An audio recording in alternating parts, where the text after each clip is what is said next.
मैं अहमदास पलांगे सीजी शिक्षा में आपका स्वागत करता हूं। आज हम देखने वाले हैं डाल्टन का परमाणु सिद्धांत।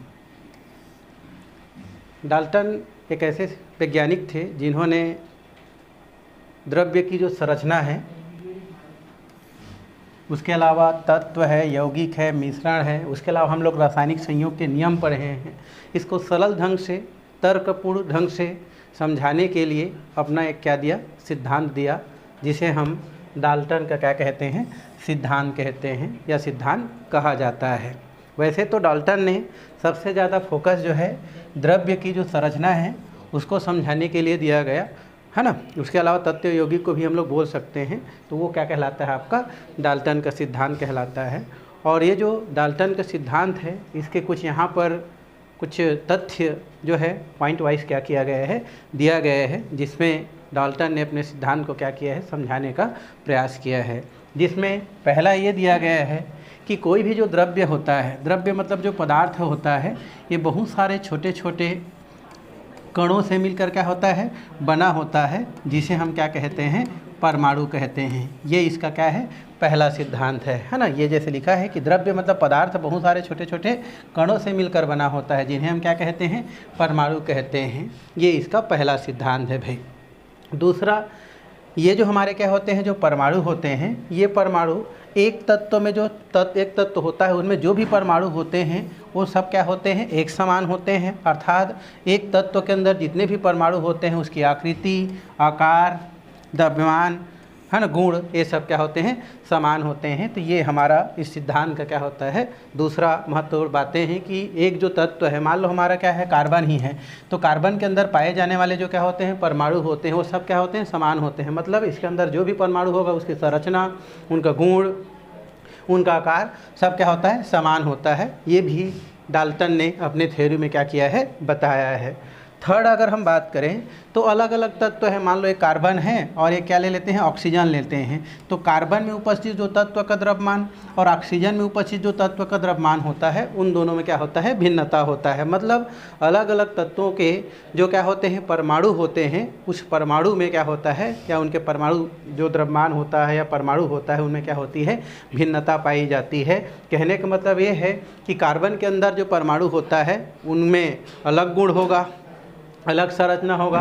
ऑक्सीजन जो होगा उसके जो परमाणु होंगे वो अलग गुण वाले, अलग संरचना वाला होगा। तो इसको हम लोग इस प्रकार से बोल सकते हैं कि भिन्न भिन्न तत्वों के परमाणु क्या होते हैं, भिन्न भिन्न प्रकार के होते हैं। तो ये इसके तीसरा हमारा जो क्या होता है, हमारा सिद्धांत को प्रदर्शित करता है। तो कितना सिद्धांत हो गया भाई, 3 सिद्धांत। पहला कि इन्होंने ये बताया अपने सिद्धांत में कि जो भी पदार्थ होता है वो बहुत सारे छोटे छोटे कणों से मिलकर बना होता है, जिन्हें हम परमाणु कहते हैं।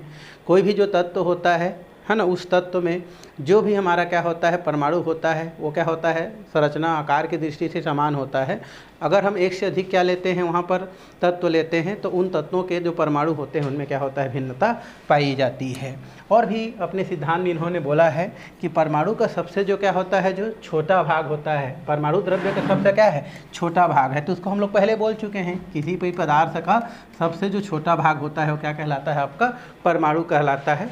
और ये रासायनिक क्रिया में क्या कर सकता है, भाग ले सकता है। अर्थात कोई भी पदार्थ है और इस पदार्थ का सबसे जो क्या होता है, जो छोटा भाग होता है, वो परमाणु कहलाता है। और परमाणु रासायनिक क्रिया में क्या कर सकता है, भाग ले सकता है। उसके अलावा इस सिद्धांत में और भी एक बातें दिया गया है कि एक तत्व या अलग अलग जो तत्व हैं उनके जो भी परमाणु होते हैं वो आपस में क्या कर सकते हैं, क्रिया करके एक निश्चित अनुपात में मिल करके एक यौगिक का क्या कर सकते हैं, निर्माण कर सकते हैं। कहने का मतलब ये है कि एक तत्व के परमाणु या दूसरे तत्व के परमाणु, मतलब भिन्न भिन्न तत्वों के परमाणु या एक ही तत्व के परमाणु आपस में क्रिया करके क्या बना सकता है, या आपस में मिल करके यौगिक का निर्माण कर सकता है या यौगिक बना सकता है। ये भी इसके सिद्धांत के अंतर्गत आता है। उसके अलावा और भी इसमें क्या दिया गया है, कुछ बातें दिया गया है कि कोई भी क्या होता है, जो परमाणु होता है, उस परमाणु को कोई भी विधि हो, चाहे वो रासायनिक विधि हो चाहे भौतिक विधि हो, उसके द्वारा उसको तोड़ा नहीं जा सकता है। कहने का मतलब परमाणु क्या है, अविनाशी है, मतलब उसका विनाश नहीं किया जा सकता है। कहने का मतलब ये है कि परमाणु को न तो नष्ट किया जा सकता है और न ही उत्पन्न किया जा सकता है। तो इस तरीक़ा से लगभग 4-5 जो हमारे क्या हैं बातें हैं, वो हमारे जो है डाल्टन का जो क्या है थ्योरी के अंतर क्या के अंतर्गत क्या किया गया है, बताया गया है भाई। तो ये तो हो गया हमारा डाल्टन के कुछ क्या हो गया, सिद्धांत। अब ये जो डाल्टन के सिद्धांत था उसमें बाद में ये देखा गया कि डाल्टन जो था वो बहुत सारे चीज़ को बता पाने में क्या रहा, असमर्थ रहा, जो कि डाल्टन के सिद्धांत के सीमा के अंतर्गत आ गया भाई। मतलब बहुत सारा चीज़ को उन्होंने बहुत अच्छा ढंग से समझाया, लेकिन बहुत सारे बातें था जो उनको समझाना चाहिए था बट वो समझा नहीं पाया, इस वजह से उसको जो है इसके सीमा के अंतर्गत रख दिया गया। जैसे हमने 5 जो है रासायनिक संयोग के नियम पढ़े हैं, उनमें से जो गैसीय आयतन संबंधी जो गेल-लुसाक का नियम है उसको इस सिद्धांत के द्वारा जो है नहीं समझाया जा सका।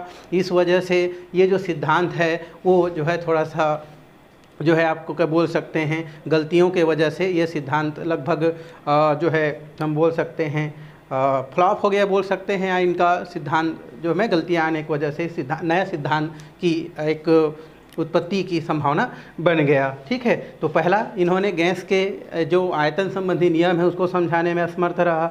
उसके अलावा इन्होंने ये नहीं बता पाया कि भिन्न भिन्न तत्व के या एक ही तत्व के जो क्या होते हैं हमारे परमाणु होते हैं वो आपस में क्रिया करके यौगिक किस प्रकार से बनाते हैं, इसको भी वो बताने में क्या रहा, हमारा असमर्थ रहा। उसके अलावा हम ये बोल सकते हैं कि एक तत्व के सभी परमाणु के द्रव्यमान जो है समान क्यों होते हैं, या अलग अलग तत्व के जो परमाणु के द्रव्यमान भिन्न भिन्न क्यों होते हैं।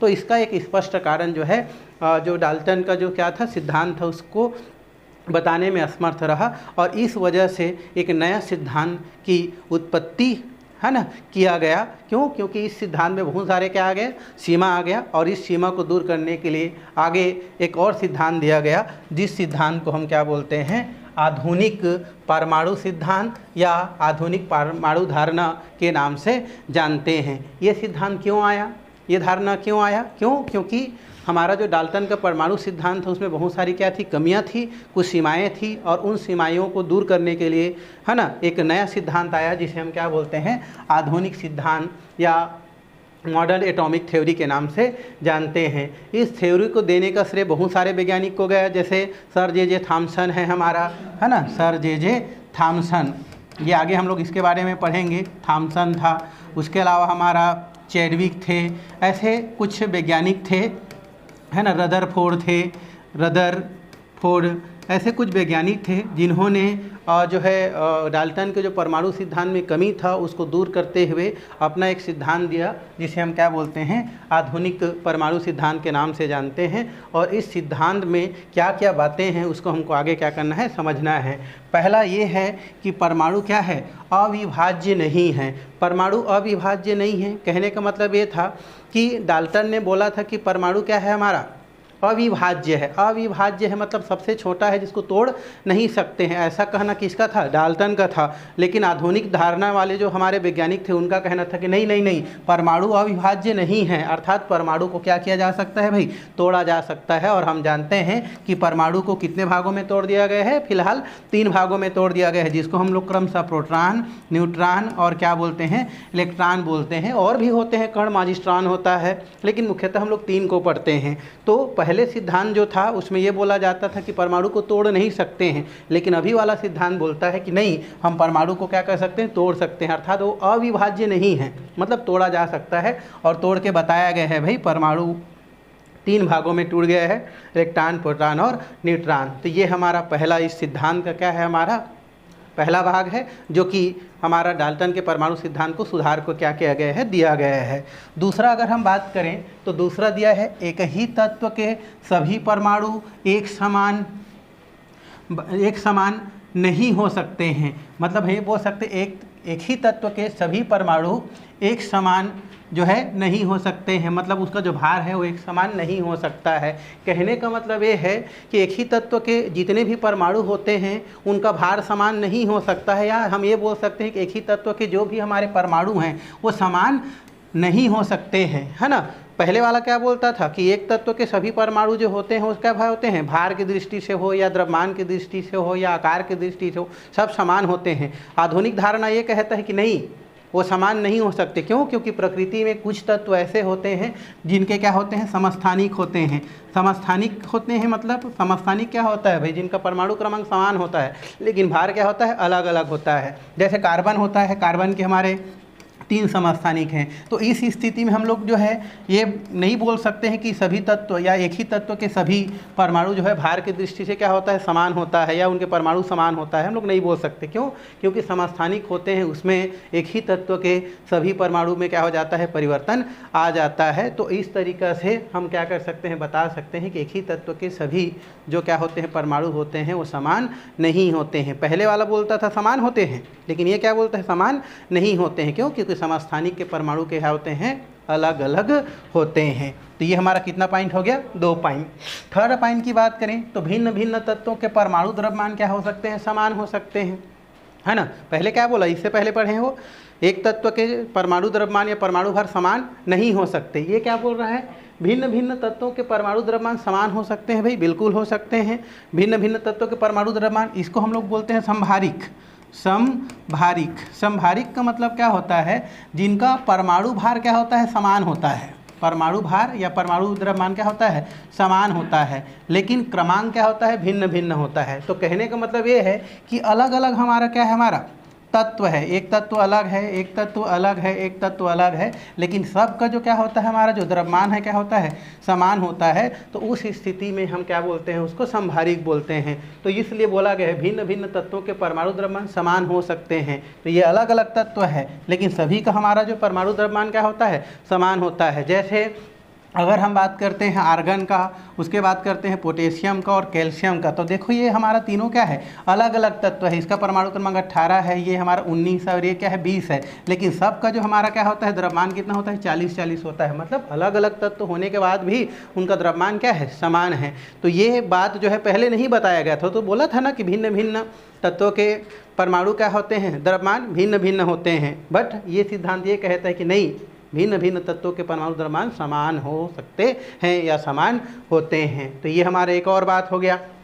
अगर हम नेक्स्ट की बात करें तो परमाणु हमेशा सरल पूर्ण संख्याओं के अनुपात में ही संयोग नहीं करते हैं। कहने का मतलब ये है कि जब 2 तत्व के परमाणु आपस में क्या करते हैं, निश्चित अनुपात में संयोग करते हैं, है ना, तब जाकर के यौगिक बनता है। ऐसा हम लोग पढ़े हैं। लेकिन यह सिद्धांत ये कहता है कि ऐसा कोई जरूरी नहीं है ना, कि सभी जो है समान अनुपात में या निश्चित अनुपात में ही क्या करे, क्रिया करें। ऐसा कोई जरूरी नहीं है। वो किसी भी अनुपात में क्या कर सकता है, आपस में मिल करके एक यौगिक का क्या कर सकता है, निर्माण कर सकता है, बना सकता है।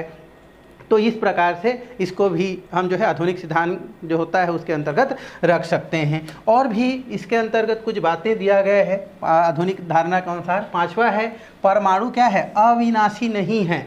अविनाशी नहीं है।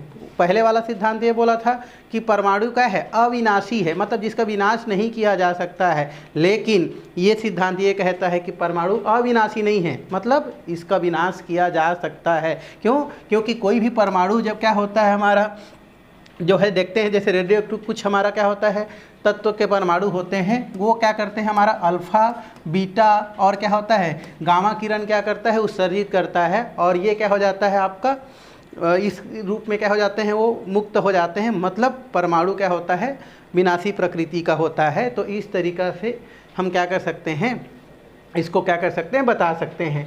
और एक लास्ट है हमारा, परमाणु एक सूक्ष्मतम कण है जो रासायनिक क्रिया में क्या कर सकता है, भाग ले सकता है। तो ये भी इस सिद्धांत के अंतर्गत रखा जाता है। तो इस तरीक़ा से हम जो है डाल्टन के जो परमाणु सिद्धांत हैं, साथ में उसके कुछ सिद्धांत के कुछ पॉइंट हैं और उसमें क्या जो है सीमा है वो, और उसके अलावा उस सीमा को दूर करने के लिए ये जो आधुनिक सिद्धांत दिया गया है उसको हम क्या कर सकते हैं, बता सकते हैं। ये प्योर थ्योरी है भाई, आपको इस प्रकार से क्या करना पड़ेगा, आपको समझ के लिखना पड़ेगा। तो ये तो हो गया हमारा आधुनिक धारणा और साथ में डाल्टन का परमाणु सिद्धांत।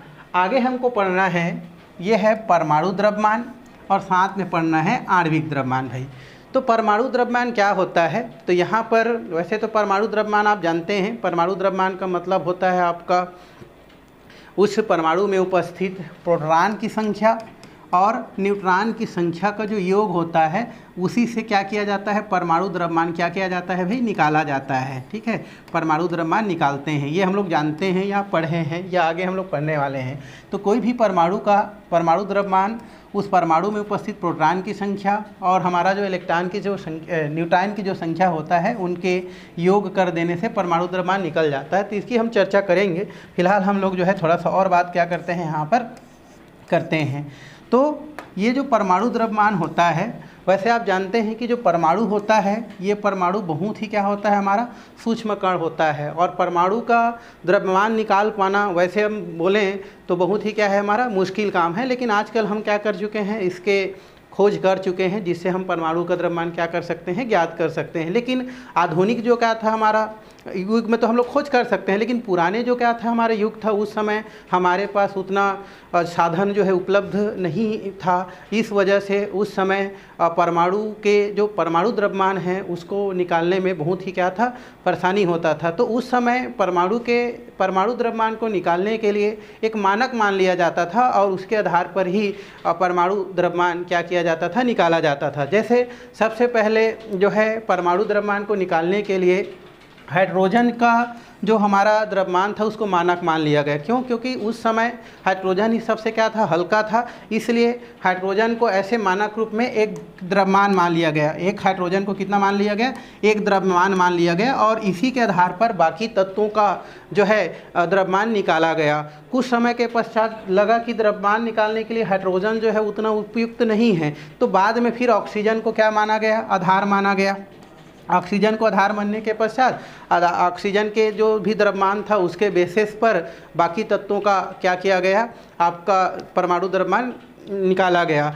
पता नहीं चला, बाद में फिर लगा कि भाई ऑक्सीजन भी उतना उपयुक्त नहीं है, तो फिर जो है एक नया तत्व जिसमें हम कार्बन बोलते हैं, ये कार्बन को लिया गया, कार्बन 12 को लिया गया और इसके जो है 1/12वें भाग के आधार पर फिर जो है किसी भी जो तत्व का परमाणु द्रव्यमान है वो निकाला गया। और आज जो है हम इसी के आधार पर क्या करते हैं, परमाणु द्रव्यमान निकालते हैं। तो उसी के आधार पर हमको परमाणु द्रव्यमान को क्या करना है, परिभाषित करना है। तो देखते हैं यहाँ पर परमाणु द्रव्यमान को किस प्रकार से हम क्या कर सकते हैं, निकाल सकते हैं। तो यहाँ पर परिभाषा लिख देते हैं कि किसी तत्व का, यहाँ पर लिख देते हैं भाई परमाणु द्रव्यमान। परमाणु द्रव्यमान किसी तत्व का परमाणु द्रव्यमान वह संख्या है जो यह दर्शाती है कि उसके एक परमाणु का अपेक्षित परमाणु द्रव्यमान कार्बन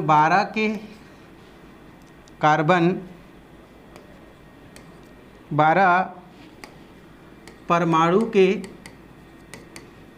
के 1/12 भाग के द्रव्यमान से कितना गुना भारी है, कितना गुना भारी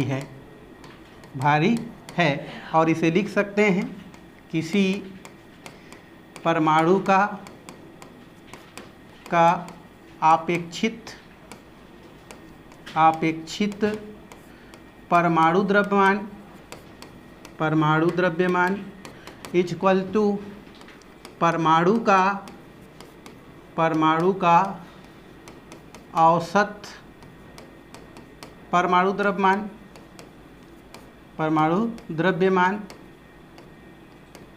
डिवाइडेड बाई कार्बन 12 परमाणु के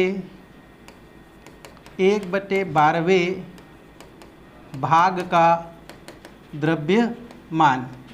तो इस तरीक़ा से क्या किया जाता है, कोई भी परमाणु का जो द्रव्यमान होता है वह परमाणु के औसत परमाणु द्रव्यमान है ना, परमाणु का औसत द्रव्यमान बोल सकते हैं, या परमाणु का औसत परमाणु द्रव्यमान डिवाइडेड बाई कार्बन 12 परमाणु के 1/12वां भाग का जो द्रव्यमान होता है, इनके आधार पर किसी भी परमाणु का द्रव्यमान क्या किया जाता है, निकाला जाता है। यहाँ पर इसको और आगे हम बढ़ाएं तो यहाँ पर जो क्या होता है, जो C 12 परमाणु के 1/2 जो क्या होता है हमारा भाग का द्रव्यमान, ये जो है होता है हमारा 1 mu के क्या होता है हमारा बराबर होता है, एटॉमिक मास यूनिट बोलते हैं। और इसके बराबर होता है हमारा 1.67 इंटू 10 दी पावर, इसके बराबर होता है, यहाँ से हम लोग लिख सकते हैं, ये होता है 1.67 इंटू 10 दी पावर माइनस कितना होता है 24 ग्राम। केजी में लिखेंगे तो वो क्या हो जाता है हमारा बढ़ जाता है 27 हो जाता है भाई। तो इस तरीक़ा से 1 mu बराबर क्या होता है कार्बन 12 परमाणु के 1/12वें भाग का द्रव्यमान, और इसके बराबर होता है हमारा 1.67 इंटू 10 दी पावर क्या होता है हमारा 24 होता है। यहाँ पर भी परमाणु का जो औसत द्रव्यमान होता है वो कितना रखा जाता है हमारा 1.67 इंटू 10 दी पावर कितना रखा जाता है हमारा -24 ग्राम ही रखा जाता है। लेकिन यहाँ पर जिस तत्व का क्या होता है हमारा परमाणु भार होता है उसको यहाँ पर क्या किया जाता है मान को रख करके फिर उसका परमाणु द्रव्यमान क्या कर लिया जाता है निकाल लिया जाता है। जैसे अगर हमको कार्बन का निकालना है तो कार्बन को निकालने के लिए हम लोग यहाँ पर क्या रखेंगे, यहाँ पर हम लोग क्या रख देंगे भाई 12 रख देंगे। अब यहाँ पर 12 रखेंगे तो 12 की रूट कितना हो गया 1.67 इंटू 10 दी पावर 24 है। नीचे हम लोग देखो इसके जगह कितना रख सकते हैं, इतना रख सकते हैं, तो ऊपर नीचे क्या हो जाता है कट जाता है। तो अंततः कार्बन का जो क्या होता है अपेक्षित परमाणु द्रव्यमान कितना प्राप्त होता है 12 प्राप्त होता है। मान लो ऑक्सीजन का निकालना है तो यहाँ पर 16 रखना पड़ेगा, अगर नाइट्रोजन का निकालना है तो 14 रखना पड़ेगा, और बाकी जो है सेम टू सेम रहता है जो कट जाता है। और इस तरीक़ा से उस तत्व का क्या हो जाता है अपेक्षित परमाणु द्रव्यमान क्या हो जाता है ज्ञात हो जाता है भाई। तो इस प्रकार से इसको क्या किया जाता है निकाला जाता है। अब जो है आगे हमको क्या करना है, ये जो मान प्राप्त होता है वो किस तरीक़ा से प्राप्त होता है, ये जो मिला है 1 mu बराबर इतना और इतना बराबर इतना, ये कैसे मिलता है, तो उसको हम लोग कहाँ से समझते हैं। चूँकि कार्बन लिए हैं तो कार्बन से समझते हैं भाई। आप जानते हैं कार्बन होता है, इसका परमाणु क्रमांक कितना होता है 6 होता है, परमाणु भार की बात करें तो 12 होता है। साथ ही आप ये जानते हैं कि इसमें जो भी परमाणु क्रमांक होता है वही उसके इलेक्ट्रॉन की संख्या को क्या करता है प्रदर्शित करता है। अब जो है प्रोटॉन की संख्या भी जितना इलेक्ट्रॉन होता है उतना ही क्या होता है हमारा प्रोटॉन होता है। तो इलेक्ट्रॉन जो है ये 6 हो गया, यही प्रोटॉन की संख्या को शो करता है, और जितना प्रोटॉन होता है उतना इलेक्ट्रॉन होता है, तो ये 6 हो गया। अब न्यूट्रॉन की संख्या अगर आपको ज्ञात करना है तो जितना उसका परमाणु भार होता है उसको परमाणु क्रमांक से क्या कर देते हैं घटा देते हैं। तो 12 माइनस कितना होता है 6, तो ये कितना हो जाता है 6 प्राप्त होता है। तो इस तरीक़े से न्यूट्रॉन की संख्या कितना हो गया हमारा 6 हो गया। अब किसी परमाणु का हमको क्या करना है द्रव्यमान ज्ञात करना है, तो हम क्या करते हैं परमाणु द्रव्यमान ज्ञात करने के लिए उसका जो क्या होता है हमारा जो प्रोटॉन की संख्या होता है, प्रोटॉन की संख्या प्लस हमारा क्या होता है न्यूट्रॉन की संख्या, ये हम क्या करते हैं योग करते हैं। तो यहाँ पर जो भी प्रोटॉन का जो संख्या है या प्रोटॉन का जो द्रव्यमान होता है उसको ले देंगे तो जाता रहता है, क्योंकि प्रोटॉन की संख्या होगा तो द्रव्यमान ही निकालेंगे भाई। तो प्रोटॉन की संख्या है और न्यूट्रॉन का क्या है हमारा संख्या है, मतलब संख्या क्या उसका मास निकालेंगे। तो यहाँ पर संख्या की जगह आप क्या कर सकते हैं द्रव्यमान क्या कर सकते हैं भाई रख सकते हैं। तो चलिए संख्या को हटा के हम लोग क्या कर देते हैं द्रव्यमान कर देते हैं, ठीक है ओके। तो ये हमारा क्या हो गया प्रोटॉन का द्रव्यमान और ये क्या होता है न्यूट्रॉन का द्रव्यमान। अब यहाँ पर दोनों का जोड़ देंगे तब जा कर के क्या होता है हमारा एक परमाणु जिसका आपका परमाणु द्रव्यमान निकालना है वो क्या हो जाता है प्राप्त होता है। अब प्रोटॉन का द्रव्यमान किस पे डिपेंड करता है भाई, तो प्रोटॉन जो होता है उसका हम लोग द्रव्यमान निकाले हैं, न्यूट्रॉन का द्रव्यमान निकाले हैं, इलेक्ट्रॉन का द्रव्यमान हम पहले निकाल चुके हैं। इलेक्ट्रॉन का द्रव्यमान कितना होता है भाई 9.1 इंटू 10 दी पावर कितना होता है हमारा -31 kg, ठीक है। ये कितना होता है हमारा ये हो गया हमारा 9.1 इंटू 10 दी पावर माइनस कितना होता है हमारा 31 kg, ये इलेक्ट्रॉन का द्रव्यमान होता है। प्रोटॉन की बात करें तो कितना होता है 1.67 इंटू 10 दी पावर माइनस कितना होता है हमारा 24 ग्राम होता है। और न्यूट्रॉन का मान भी कितना होता है हमारा ये होता है 1. कितना होता है 76 इंटू 10 दी पावर कितना होता है 24 ग्राम होता है। अब चूँकि दोनों का हमको क्या करना है मान निकालना है तो यहाँ पर लिख सकते हैं द्रव्यमान में संख्या के आधार पर लिखते हैं। तो यहाँ पर कितना हो जाता है ये हो जाता है 6, ये तो हमारा 6 क्या हो गया प्रोटॉन की संख्या हो गया है ना। अब प्रोटॉन की संख्या टोटल कितना है, कार्बन के निकालेंगे तो टोटल 6 होगा। अब उसका द्रव्यमान जो है किस पे डिपेंड करेगा, प्रोटॉन के द्रव्यमान पर निर्भर करेगा। तो ये कितना हो जाता है 1 पॉइंट कितना हो जाता है 67 इंटू 10 दी पावर कितना हो जाता है भाई 24। अब प्लस में अब देखो न्यूट्रॉन की संख्या भी कितना है हमारा 6 है, तो न्यूट्रॉन की संख्या यहाँ पर 6 करते हैं और न्यूट्रॉन का द्रव्यमान कितना होता है हमारा, वो होता है 1.67 इंटू 10 दी पावर कितना हो जाता है 24 हो जाता है। अब देखो 6 कितना हो जाता है 12 हो जाता है। और उसके बाद जो है दोनों में देखो ये तो कॉमन है तो एक को ले लेते हैं, तो 1 पॉइंट कितना हो जाता है 67 इंटू 10 दी पावर कितना हो जाता है आपका 24 हो जाता है। तो इस तरीक़ा से कार्बन जो क्या होता है हमारा जो 12 होता है उसका जो है भार होता है परमाणु भार, ये कितना प्राप्त होता है हमारा, ये प्राप्त होता है 12 इंटू 1 पॉइंट क्या होता है 67 इंटू 10 दी पावर कितना होता है 24 प्राप्त होता है। अब इसको हमको किसके लिए निकालना है भाई, हमको इसको निकालना है आपको 1/12 के लिए इसको निकालना है। तो इसी को आगे आप क्या कर सकते हैं बढ़ा सकते हैं। अब कार्बन के हम लोग निकालना है, कार्बन का कितना, कार्बन के इसमें 12 का 1/12वें भाग के लिए अगर निकालना है तो उसके लिए हम लोग क्या करते हैं, तो ये हो गया कार्बन के कितना 1/12वें भाग के लिए अगर निकालें तो ये हो जाता है 12 इंटू कितना हो जाता है 1.6 into 10 the power -24 divided by यहाँ पर कितना बचा है हमारा, ये हमारा बच गया है हमारा 12 हो गया और यहाँ पर कितना हो गया हमारा 12। तो इस तरीक़ा से ये 12 के लिए निकाल रहे हैं तो 12 हो जाता है। अब हम देखते हैं कि ऊपर 12 है हमारा नीचे 12 है, ये दोनों क्या हो जाता है आपका कैंसिल हो जाता है। तो अंततः हमारा जो है C1/12 का मान जो होता है वो कितना प्राप्त होता है भाई 1.67 इंटू 10 दी पावर -24 प्राप्त हो जाता है। और यही जो मान है हम यहाँ पर क्या किए हैं भाई लिखे हैं। तो इस तरीक़ा से क्या हो जाता है ये जो मान होता है वो प्राप्त हो जाता है। अब जिसका भी आपको क्या निकालना है, आपका परमाणु द्रव्यमान निकालना है, आप क्या करते हैं अब इसका परमाणु द्रव्यमान निकालना है, यहाँ पर परमाणु द्रव्यमान निकालना है तो आपको क्या करना पड़ेगा, उस परमाणु का जो भी औसत परमाणु द्रव्यमान है यहाँ पर लिख सकते हैं, औसत परमाणु जो भी द्रव्यमान होगा द्रव्यमान डिवाइडेड बाई यहाँ पर क्या होता है हमारा, इतना की जगह हम कितना लिख सकते हैं, इतना लिख सकते हैं 1.67 इंटू 10 दी पावर कितना हो गया 20 हमारा 4। अब यहाँ पर देखो किसका निकालना है, मान लो हमको जो है हाइड्रोजन का निकालना है, तो हाइड्रोजन का परमाणु भार कितना होता है 1 होता है। तो यहाँ पर कितना रखेंगे हम लोग जो है इक्वल टू कितना है हमारा, इसके जगह हम इतना रख सकते हैं। तो ये हो जाता है 1.67 इंटू 10 दी पावर कितना होता है हमारा, ये होता है 24 अपान ये भी कितना होता है 1.67 इंटू 10 दी पावर कितना होता है 24। ये कितना माना है 1, तो इसलिए हम क्या करते हैं इसको हम इसके जगह कितना ले लेते हैं 1 ले लेते हैं। तो इस स्थिति में ये दोनों कट जाता है, अंतः मान कितना होता है 1 प्राप्त हो जाता है। अगर आपके इसको 6 के लिए निकालना है तो यहाँ पर 6 रखना पड़ेगा, 12 के लिए निकालना है तो 12 रखना पड़ेगा।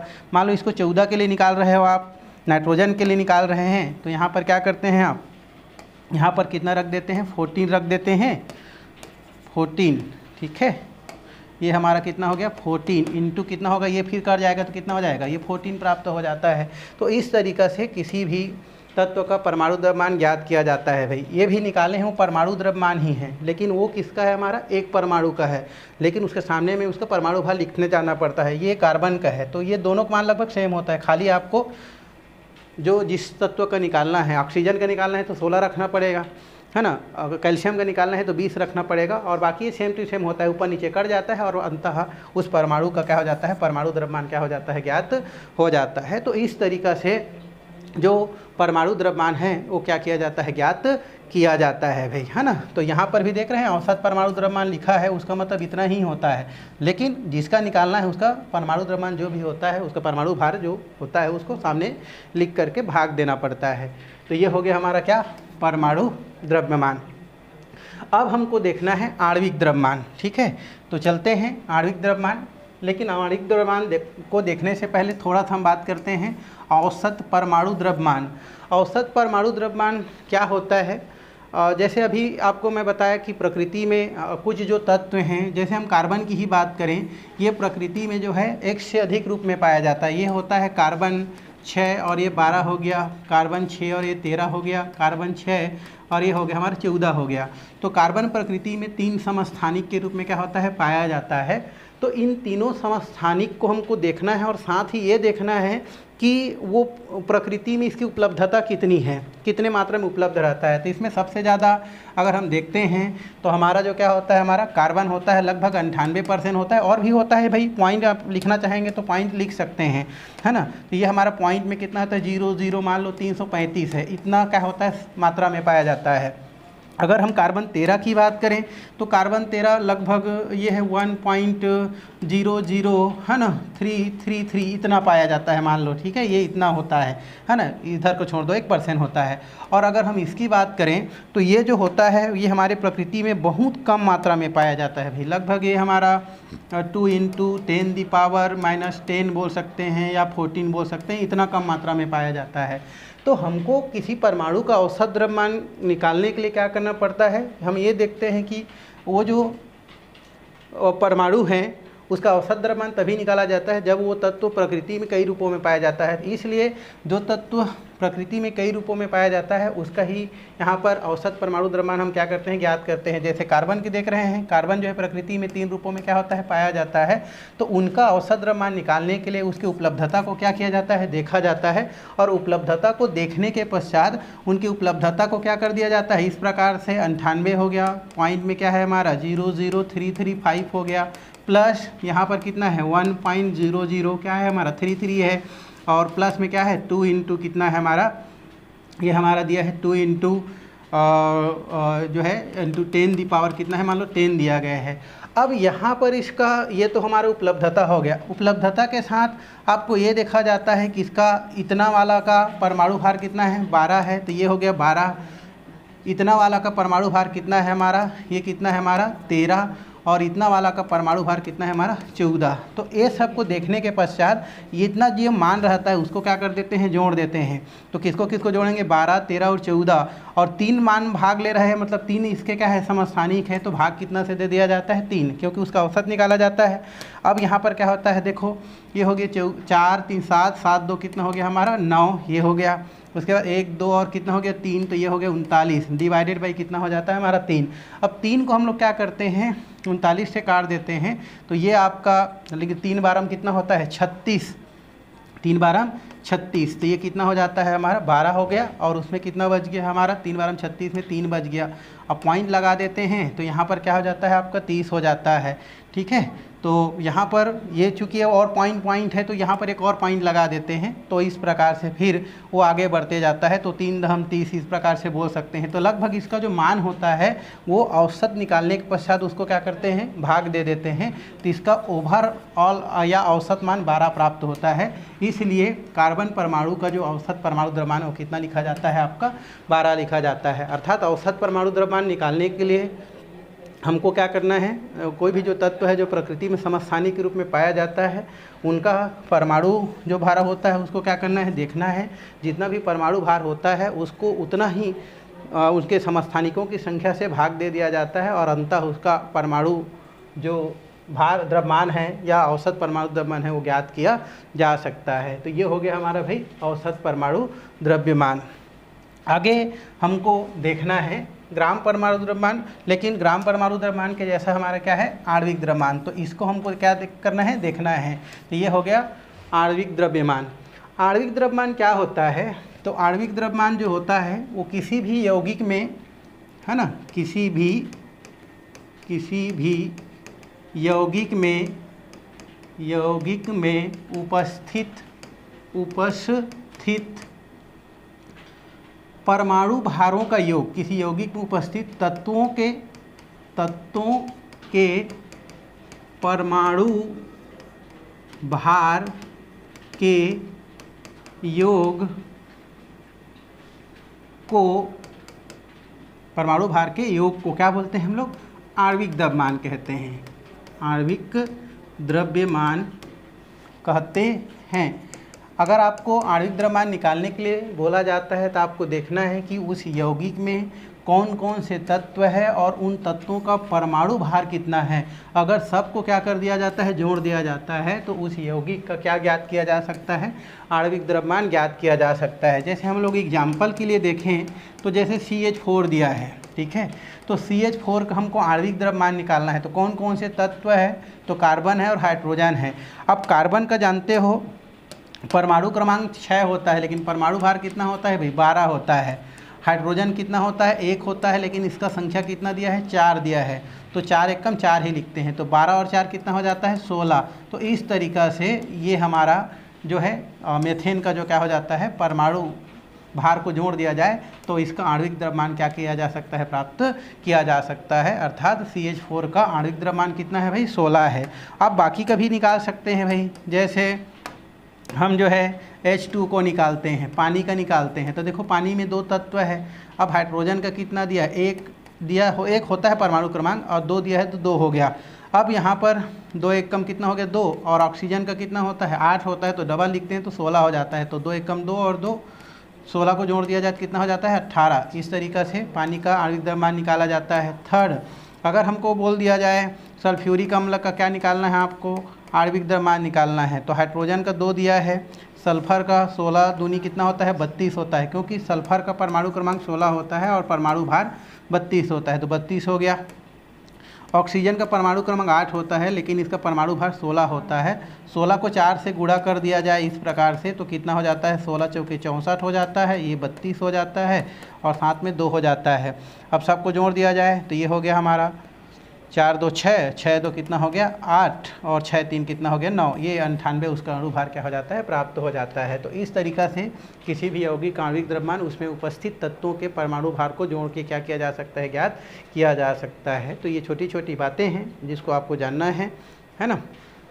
तो ये हो गया आज के लिए आपका आणविक द्रव्यमान, परमाणु द्रव्यमान और डाल्टन के परमाणु सिद्धांत, जिसमें कुछ थ्योरी आप देखें, आधुनिक सिद्धांत उसमें आप कुछ थ्योरी देखें। तो आज के लिए फ़िलहाल इतना ही। बाकी हम जो है नेक्स्ट क्लास में आपके 11वीं क्लास के लिए और आगे आने वाले क्लास के लिए बहुत ही महत्वपूर्ण टॉपिक मोल के बारे में क्या करने वाले हैं, चर्चा करने वाले हैं। तो आज का क्लास यहीं पर समाप्त करते हैं।